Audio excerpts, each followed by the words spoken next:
پاکستان میں خاص طور پر شدید ہے where agriculture is heavily dependent on the Indus River جہاں زراعت زیادہ تر انحصار کرتی ہے دریائے سندھ پر میکنگ دا کنٹری والنیبل یہ ملک کو کمزور کر دیتی ہے ٹو شفٹس تبدیلیوں کے سامنے ان واٹر اویلیبلٹی پانی کی دستیابی over 30% of ice in Pakistan glaciers Pakistan کے گلیشیئرز کے 30% سے زیادہ برف ہیز آلریڈی میلٹڈ پہلے ہی پگھل چکی ہے leading to reduce river flows جس سے دریاؤں میں پانی کے بہاؤ میں کمی آتی ہے the primary reason for this rapid melting اس تیز پگھلاؤ کی بنیادی وجہ از گلوبل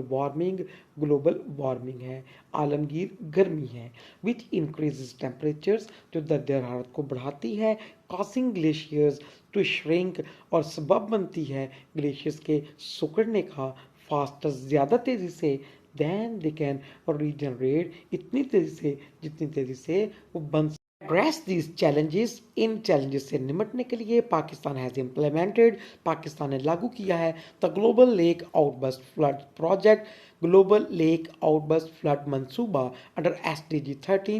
ڈی جی 13 کے تحت فوکسنگ آن بلڈنگ جس کی توجہ ہے بنانے پر ارلی وارننگ سسٹمز ابتدائی آگاہی کے نظام اینڈ کنسٹرکٹنگ اور تعمیر پر پروٹیکٹیو انفراسٹرکچر حفاظتی بنیادی ڈھانچہ ٹو میٹیگیٹ کم کرنے کے لیے دا رسک خطرات کو ایسوسیٹڈ ود گلیشیئر میلٹ جو جڑے ہوئے ہیں برفوں کے پگھلنے سے یا گلیشیئر کے پگھلنے سے جی ویورز اس کا بامحاورہ ٹرانسلیشن گلوبل وارمنگ کے اثرات شہری گرمی کی لہروں سے بڑھ کر پاکستان میں گلیشیئرز کے پگھلنے تک جاتے ہیں خاص طور پر ہمالیہ اور قراقرم کے سلسلوں میں یہ گلیشیئرز جو دریائے سندھ کی خوراک کے لیے اہم ہیں بڑھتے ہوئے درجہ حرارت کی وجہ سے تیزی سے پگھل رہے ہیں ان گلیشیئرز کے پگھلنے سے ابتدائی طور پر پانی کے بہاؤ میں اضافہ ہوتا ہے جو سیلاب کا موجب بنتا ہے لیکن وقت گزرنے کے ساتھ اس کے نتیجے میں پانی کی دستیابی میں کمی واقع ہوتی ہے جس سے زراعت اور پینے کے پانی کی فراہمی کو خطرہ لاحق ہوتا ہے یہ مسئلہ پاکستان میں خاص طور پر شدید ہے جہاں زراعت کا بہت زیادہ انحصار دریائے سندھ پر ہے جس سے ملک پانی کی دستیابی میں تبدیلی کا شکار ہے پاکستان کے گلیشیئرز میں موجود 30% سے زیادہ برف پہلے ہی پگھل چکی ہے جس کی وجہ سے دریا کے بہاؤ میں کمی واقع ہوئی ہے اس تیزی سے پگھلنے کی بنیادی وجہ گلوبل وارمنگ ہے جس سے درجہ حرارت میں اضافہ ہوتا ہے جس کی وجہ سے گلیشیئر زیادہ تیزی سے سکڑتے ہیں یہ بنسبت جتنی تیزی سے وہ پیدا ہو سکتے ہیں ان چیلنجوں سے نمٹنے کے لیے پاکستان نے ایس ڈی جی 13 کے تحت global lake outburst flood project کو لاگو کیا ہے جس میں برفانی پگھلنے سے منسلک خطرات کو کم کرنے کے لیے قبل از وقت وارننگ سسٹم کی تعمیر اور حفاظتی ڈھانچے کی تعمیر پر توجہ دی گئی ہے جی viewers thanks for watching this video keep watching share my videos subscribe my channel اللہ حافظ